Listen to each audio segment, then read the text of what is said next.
Hello, what's up? It's Janmac TV. Sa chapter na ito ay ating tatalakayin ang nilalaman ng chapter 357 dahil dito natin masasaksihan ang agwat ng dalawang magkatunggali na si Yuno at Lucius dahil ang pinakamalakas na creation magic ni Yuno, which is ang Spirit of Zaper, ay pinigilan ni Lucius in just a little bit of pinch ng kanyang kamay, mga lods.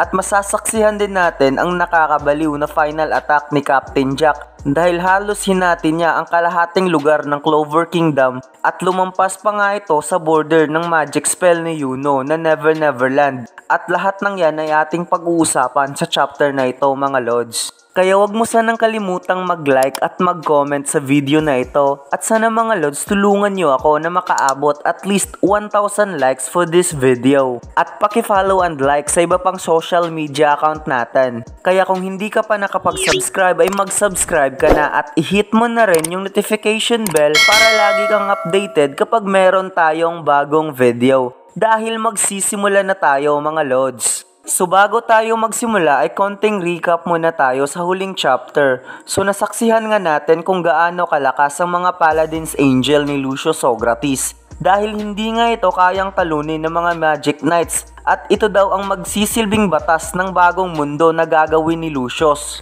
Subalit biglang nag-unleash ng napakalawak na magic spell sa buong Clover Kingdom ang Vice Captain ng Golden Dawn Squad na si Yuno Greenvirials na kayang magbigay lakas ng kanyang mga kasamahan at magiging mahina ang mga kalaban.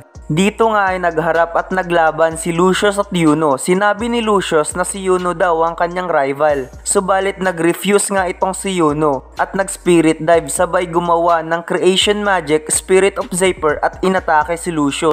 Kaya nagsimula ang chapter na ito sa scene kung saan nag-unleash si Yuno ng napaka-powerful na atake gamit ang kanyang Spirit of Zaper, ang pinakamalakas na creation magic ni Yuno. At ito nga yung ginamit niya sa paghati ng katawan sa kapatid ni Lucius na si Zenon Socrates. Makikitang sa huling chapter ay naputol nga yung sungay ni Lucius. At parang tatagos na ata ito hanggang sa balikat, subalit pinigilan nga ito ni Lucius Socrates, mga lods, gamit lamang ang kanyang kamay. Ang pinakamalakas na creation magic ni Yuno, mga lods, which is ang Spirit of Zaper, ay pinigilan lamang in just a little bit of pinch sa kamay ni Lucius, mga lods. Sinabi ni Lucius na sa pag-absorb niya sa kapangyarihan ni Lucifero ay nagkaroon siya ng malakas na physical ability. Kaya ang mga katulad na ganitong atake, which is ang Spirit of Zaper na ataking pinakawala ni Yuno, ay hindi ito basta-basta lamang na tumama sa kanya.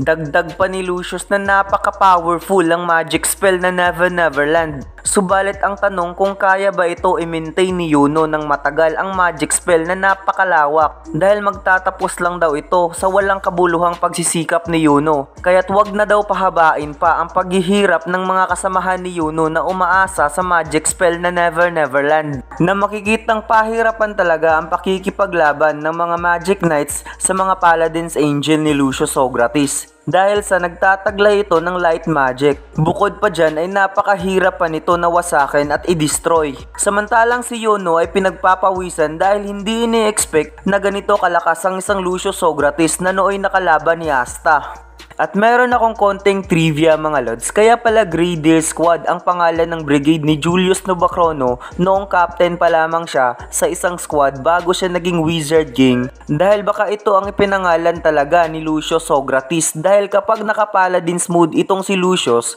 gamit ang kanyang soul magic ay magkakaroon siya ng sungay na kapareho sa isang deer. It makes sense, mga lods, diba? Sa pangalan ng squad ni Julius noong captain pa lamang siya.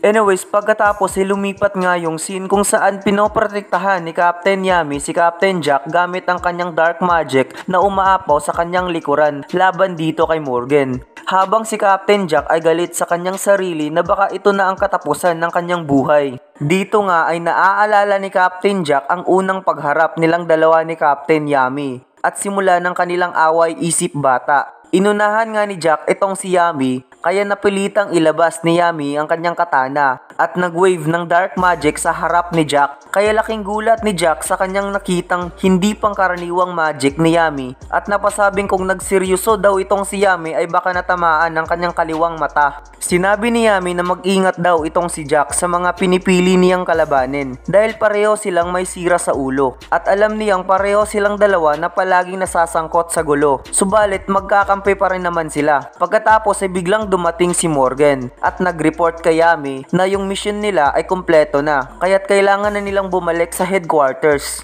Sinabi ni Morgan na bakit ba palaging nasasangkot sa away itong si Yami sa ibang squad. Sagot naman ni Yami na parang nangangatwiran na si Jack daw ang nauna. Narinig ni Jack ang usapan ng dalawa niyang kasamahan sa squad patungkol kay Yami at Morgan na sila daw ang pinakasikat na Magic Knights sa kanilang henerasyon at pinangalanan nga silang Light and Dark Duo dahil yung Light Magic ay isa sa pinakamalakas na magic attributes habang ang Dark Magic ay nananatiling misteryoso hanggang ngayon at pareho silang dalawa na may hindi mahawakang misteryosong rare magic. Samantalang si Jack ay natatawa lamang at natutuwa pa dahil darating ang araw na mahihiwa niya ang dalawa gamit ang kanyang mga blades. Pagkatapos ay bumalik nga yung scene at dito ay ayaw ni Jack na tulungan siya ni Captain Yami dahil hindi niya kailangan ng tulong nito at wag daw nitong subukang tulungan siya. Habang seryoso niyang tinitigan ng malayo si Morgan, sinabi ni Morgan na gamit ang kanyang light magic ay ihahatid niya sa huling hantungan si Captain Jack habang si Jack ay napaubo ng 2 beses at nanginginig ang buong katawan. Sinabi ni Jack na mula noon hanggang ngayon ang palagi lang niyang ginagawa ay ang paghiwa ng paghiwa habang naaalala niya ang lahat ng dumaan sa talas ng kanyang blades at napatay at hanggang sa nahasa na kaya na niyang hatiin ang lahat. Pagkatapos ay biglang nag-unleash ng napakalakas na light magic si Morgan at mabilis itong nakalapit kay Captain Jack. Subalit si Captain Jack ay mabilis ring nakapag-unleash ng final attack kahit sumusukan na ito ng napakaraming dugo sa kanyang bibig na makikitang hinugot nga nito ang kanyang buong lakas at inilagay sa kanyang blade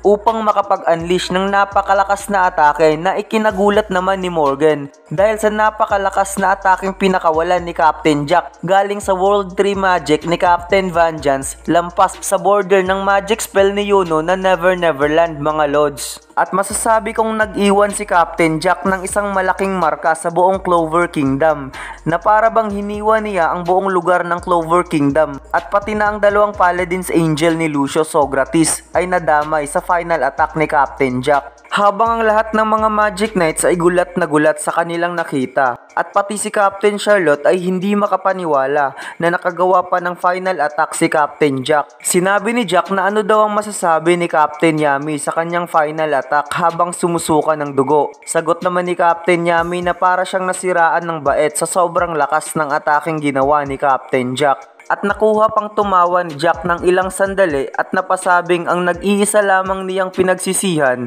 ay ang hindi niya nagawang hiwain si Yami. Pagkatapos ay biglang bumagsak si Captain Jack at unti-unting nawawala ang kanyang grimoire na para bang official na talagang patay na itong si Captain Jack. Sinabi ni Morgan na kung tumama sa kanya ang atake na yun ay sigurado siyang tapos na sana siya. Sagot naman ni Captain Yami na hindi ikaw si Morgan, nakilala niya noon, ang kaharap niya ngayon. Sagot naman ni Morgan kay Captain Yami na nasasaktan daw yung puso niya kung may nakita siyang tao na namamatay. Subalit okay lang daw ito para sa kanya dahil wala siyang magagawa. Dahil yung mga Paladins mga lods sa explanation ni Yuki Tabata sa chapter 349, Asta versus Sister Lily, na hindi kinokontrol ni Lucius ang kanyang mga Paladins, subalit mayroong naka-engrave sa kanilang utak na dapat nilang unahin at i-priority sa lahat, at yun na yung si Lucius ang natatanging banal. Pagkatapos ay lumipat yung scene kung saan naglaban nitong si Mores at Mereoleona na makikitang nagpang-abot ang mga atake ni Mores at suntok ni Mereoleona. Subalit agad nawasak ang braso nito at para bang mawawala na talaga ng braso ang kapatid ni Fugulyon. At kung babalikan natin yung chapter 312 noong naglaban ang 5 member ng Black Bulls laban dito kay Mores, Yung modification magic niya ay kaya niyang wasakin ang mga bagay na nahawakan niya at kaya din niyang ayusin ang mga bagay in order sa gusto niyang hugis o naisip niyang gawin. At meron akong gustong idadagdag mga lods bago ko tapusin ang video na ito. Dahil parang mayroong similarity sa pangalan ng squad ni Julius Novacrono at ang squad ni William Vengeance na may koneksyon sa pangalawa nilang pagkatao.